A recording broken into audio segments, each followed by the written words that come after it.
Hey guys, welcome to MadTech. Today we'll be learning how to turn off online status in Threads, and now let's dive right in.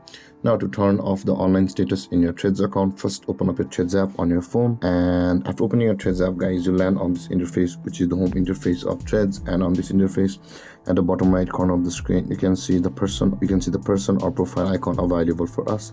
Tap on the person or profile icon at the bottom right corner of the screen, and you land over here where on this interface at the top right corner of the screen you can see there's a two-line icon available for us just beside the camera icon.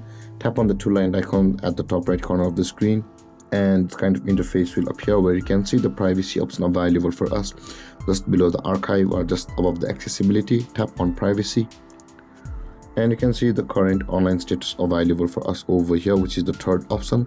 Tap on the online status or the third option over here.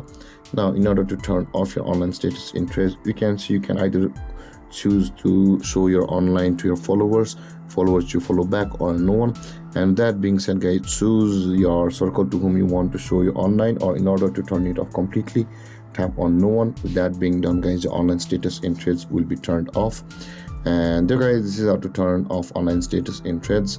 And if you have any confusions or questions regarding the topic, feel free to comment in the comment section below, and don't forget to like, subscribe and hit that bell icon for more videos. Thank you for watching guys. Peace.